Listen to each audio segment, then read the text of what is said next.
Au cœur de l'Ukraine, quelque chose d'étrange se passe. Les soldats russes le savent. Ils l'ont vu encore et encore. Dès qu'un de leurs camarades met le pied dans cet endroit, ils savent que le soldat qu'ils viennent de voir entrer est déjà en sursis. Ils ont 12 minutes seulement, 720 secondes dans cet endroit terrifiant, avant que l'inévitable ne se produise. La mort. Les soldats russes survivent moins longtemps que des éphémères en Ukraine. Ils ont 12 minutes, le compte à rebours démarre dès leur entrée. Quel est cet endroit ? Stepnoïrsk. Situé à une courte distance des rives de la rivière Kinska et entouré des localités de Loukianivska et Primorska, Stepnoïrsk est devenu un piège mortel pour les soldats russes. Mais c'est un piège dans lequel Poutine continue de les forcer à entrer. Le dirigeant russe doit agir ainsi, parce qu'il considère Stepnoïrsk comme l'un des territoires clés que la Russie doit capturer si elle veut avancer vers le nord, franchir la rivière Kinska et se diriger vers la ville de Zaporijia. Ce petit village, déjà ravagé par la guerre, est désert. Il ne reste plus aucun civil, seulement des soldats russes qui rampent dans les rues, sachant que chaque pas en avant pourrait être leur dernier. Les drones ukrainiens surveillent sans cesse. Les soldats adaptent leurs embuscades selon les images, changeant de position jusqu'à pouvoir frapper idéalement. C'est la réalité de Stepnoïrsk pour les soldats russes. Et comme le raconte au Times un soldat ukrainien connu sous le nom de Code 9, je pense que l'espérance de vie d'un Russe mobilisé ici est d'environ 12 minutes, pas plus. Le coût de sa vie, en obus et drones FPV pour le tuer, est d'environ 5 à 6 000 $. Mettons-nous dans la tête d'un soldat russe envoyé à Stepnoïrsk. Après des kilomètres dans une zone de mort pour arriver ici, on en parlera plus tard dans la vidéo. Vous entrez dans la localité autrefois paisible. Avant la guerre, c'était un lieu agréable à vivre. Au centre de Stepnoïrsk se trouvent 9 immeubles de grande hauteur, entourés de petites maisons. Un village paisible de 5000 habitants, cela semble idyllique. Ce n'est pas ce que vous voyez en entrant dans la localité. Les 9 immeubles de grande hauteur ont été détruits par les bombardements. Les magnifiques maisons sont calcinées, sans trace des 5000 anciens habitants. Tout ce qui reste, c'est une sorte de calme étrange. Un silence que toute personne ayant déjà été prise dans l'œil d'un ouragan sait être un signe certain de danger. Aucun oiseau ne chante, aucun signe de vie nulle part. Un frisson vous parcourt l'échine, mais vous savez que vous devez continuer d'avancer. Poutine l'exige. Soudain, un bruit rompt le silence. Le bourdonnement d'un drone de reconnaissance vous force à vous précipiter vers le moindre abri disponible. À peine 5 minutes après être entré à Stepnoïrsk, vous vous retrouvez caché derrière un mur dans les vestiges calcinés d'un cottage, priant la divinité en laquelle vous croyez d'avoir été assez rapide pour échapper aux drones ukrainiens. Vous ne l'étiez pas. Vous ne le savez tout simplement pas encore. Dans un centre de commandement secret, des opérateurs de drones ukrainiens préparent votre élimination. Les images filmées par le drone de reconnaissance qui a survolé votre tête sont retransmises en temps réel, et vous n'êtes plus qu'une tache de chaleur sur une caméra thermique. Les forces de défense ukrainiennes savent où vous êtes, et en quelques minutes, le drone de reconnaissance sera remplacé par un drone d'attaque FPV. Vous vous accroupissez. Chaque minute paraît une heure. Après 5 minutes de plus, vous pensez pouvoir bouger sans danger. Incroyable, 10 minutes à peine et vous avez déjà l'avez échappé belle. Eh bien, pas tout à fait. Alors que vous passez la tête au-dessus du mur que vous croyez sûr, un drone ukrainien s'approche. Vous ne regardez pas en arrière en explorant les rues de Stepnoïrsk, concentré sur la prochaine avancée. Quand vous entendez le bourdonnement, il est déjà trop tard. Le drone vous frappe de plein fouet et tout s'éteint. Vous avez tenu 12 minutes. Et Stepnoïrsk retrouve le silence étrange que vous connaissiez, attendant que la prochaine âme russe malchanceuse entre. C'est le sort de nombreux soldats entrant dans ce nouveau village de la mort, inévitable pour beaucoup. En ce moment, alors qu'elle contrôle toujours Stepnoïrsk, l'Ukraine a tous les avantages pour combattre les troupes d'assaut russes. Comme l'a noté Ukrinform dans un rapport du 14 janvier où il expliquait comment la Russie tente d'avancer dans le village, Stepnoïrsk est situé sur une hauteur. Pour la Russie, cela rend le village stratégique. Nous allons l'expliquer en détail dans quelques minutes. Pour l'instant, cette hauteur avantage l'Ukraine. Placer des opérateurs de drones et d'artillerie sur les collines offre aux forces ukrainiennes une vue dégagée sur le village et ses environs. La hauteur aide les opérateurs de drones à piloter leurs drones de reconnaissance et FPV, car les signaux optimaux de ce terrain leur permettent de pénétrer plus loin dans la ville, pour repérer tout soldat russe assez imprudent pour y entrer. Combat Veteran News souligne aussi dans son analyse que l'eau pose problème aux soldats russes. Stepnoïrsk, qui se trouve à environ 30 km, soit environ 18,6 miles de la ville de Zaporijia, combine sa position en hauteur avec des dépressions profondes.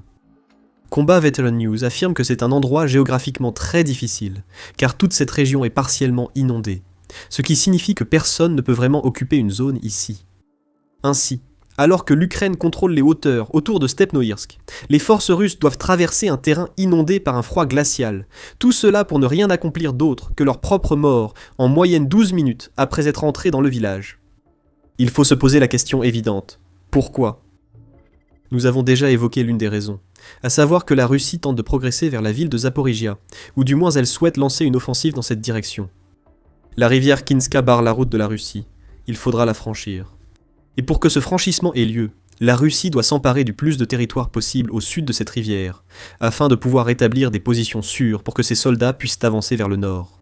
Voici Stepnoïrsk, qui avec Primorska et Lukianivska, offrirait à la Russie l'espace sécurisé nécessaire pour franchir la rivière Kinska et se rapprocher de Zaporijia. C'est l'importance de cette ville en particulier qui a poussé Poutine à envoyer 20 000 soldats en direction de Stepnoïrsk. En prenant le village, la Russie obtient une position dominante et un accès à une ville possédant la plus grande aciérie active d'Ukraine. Perdre Zaporijia serait dévastateur pour l'armée ukrainienne, comme l'explique au Times Mongol, un officier supérieur qui commande le groupe Farata, une unité des forces spéciales au sein du renseignement militaire ukrainien. La perte de Stepnoïrsk permettrait à l'ennemi de franchir la barrière naturelle, de faire avancer l'artillerie et les drones, et de bombarder Zaporijia en continu, ajoute Mongol. Cela provoquerait la panique parmi la population civile et une crise humanitaire. Cela créerait les conditions pour l'occupation de Zaporijia et la perte du centre régional. Ce point sur l'artillerie a également été souligné par Combat Veteran News et UKR Informed.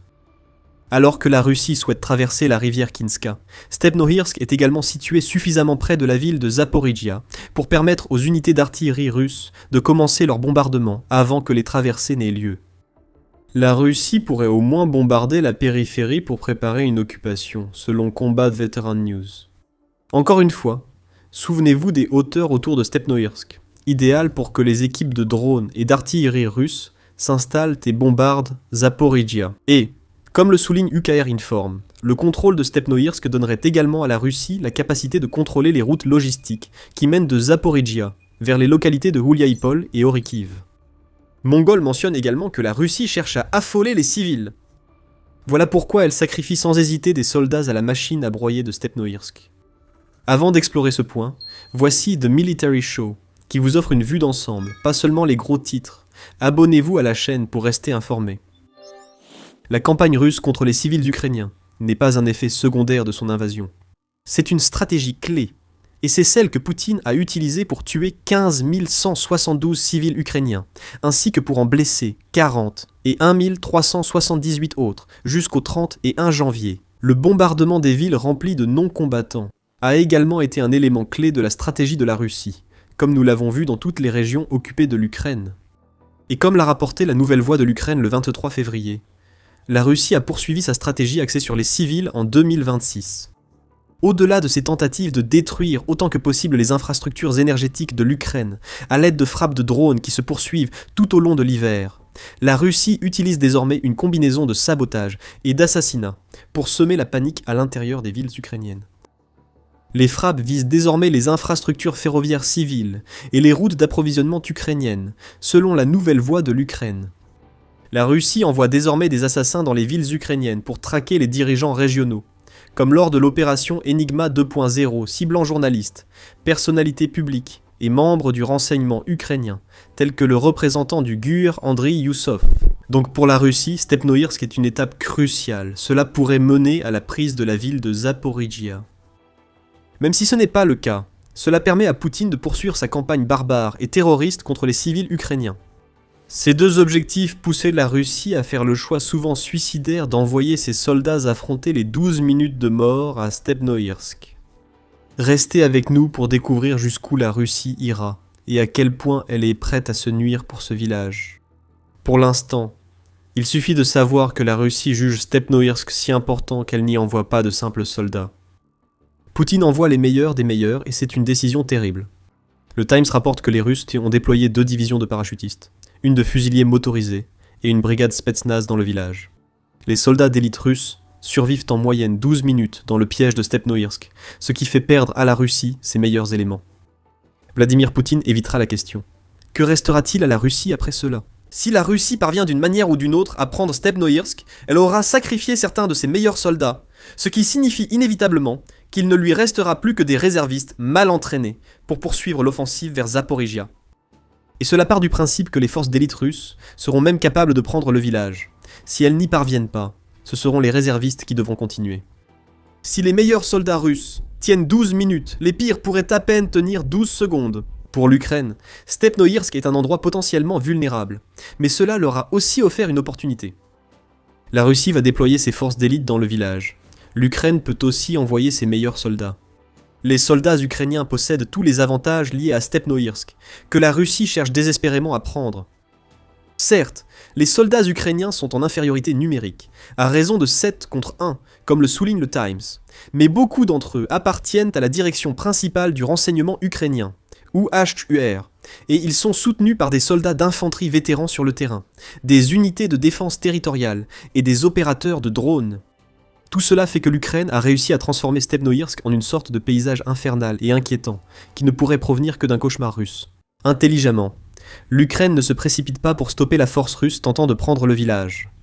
Tout ce que fait l'Ukraine à Stepnoïrsk est calme, prudent et calculé, comme le démontre un exemple d'une des attaques ukrainiennes partagées par le Times.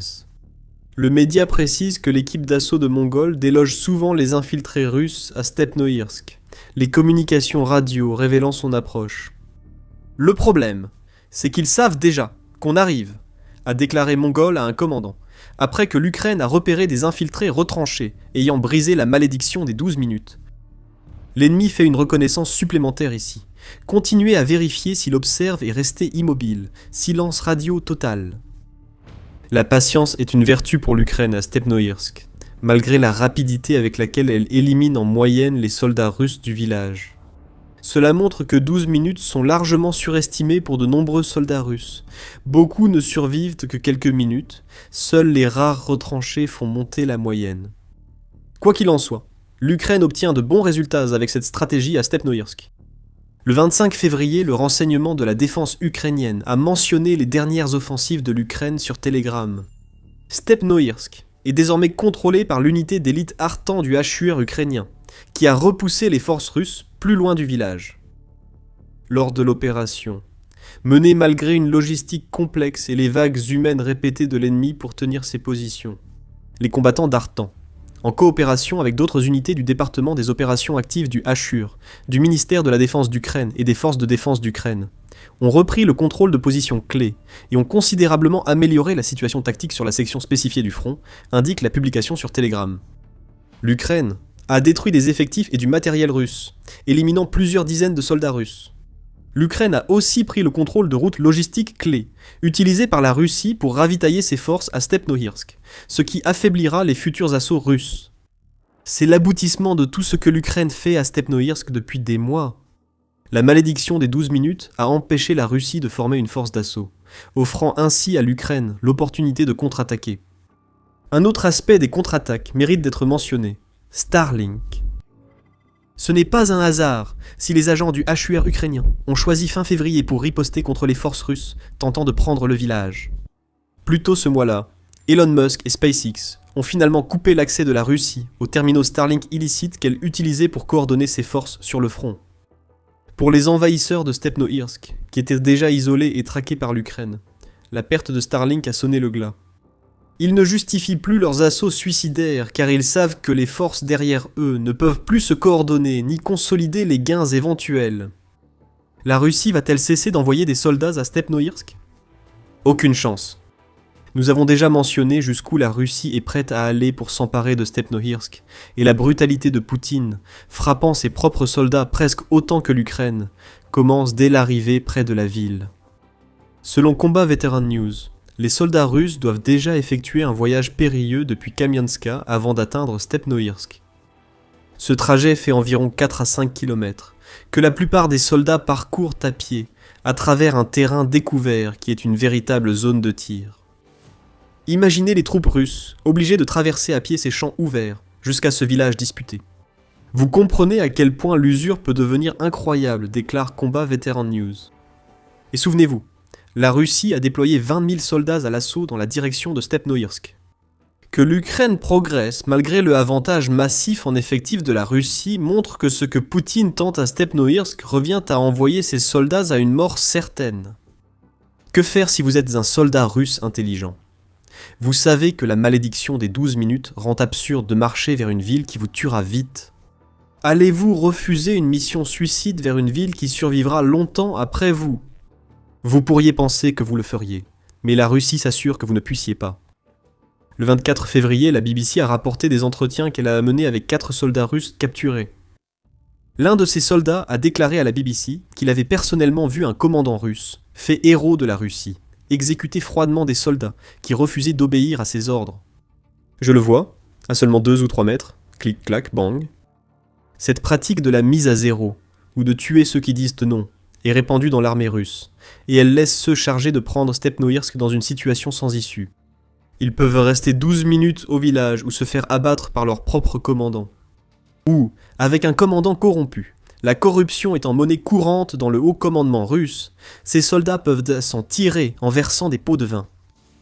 Comme le rapporte l'Institut pour l'étude de la guerre, certains soldats russes perdent jusqu'à 30 000 livres, soit environ 40 600 $, pour échapper aux assauts suicidaires qu'on leur ordonne d'entreprendre. Peut-être qu'il y a des commandants près de Stepnoïrsk qui s'en mettent en plein les poches, maintenant que le village a acquis une réputation aussi terrifiante. Mais pour ceux qui ne paient pas, le temps presse. Ils ont 12 minutes avant que l'inévitable ne se produise, et quand cela arrivera, Stepnoïrsk attendra toujours le prochain soldat russe qui sortira de la zone de mort environnante pour tomber dans un feu si intense qu'aucun occupant russe ne pourra y échapper. Ce que nous voyons maintenant à Stepnoïrsk fait écho à ce que nous avons également vu à Pokrovsk pendant l'assaut russe sur cette ville en particulier. La malédiction de Pokrovsk s'est propagée plus largement dans l'armée russe que celle des 12 minutes de Stepnoïrsk, découvrez-en plus dans notre vidéo. Et n'oubliez pas de vous abonner à The Military Show si vous avez apprécié cette vidéo et que vous souhaitez voir plus de reportages sur la réalité à laquelle les forces russes sont confrontées en Ukraine. Et merci de nous avoir regardés.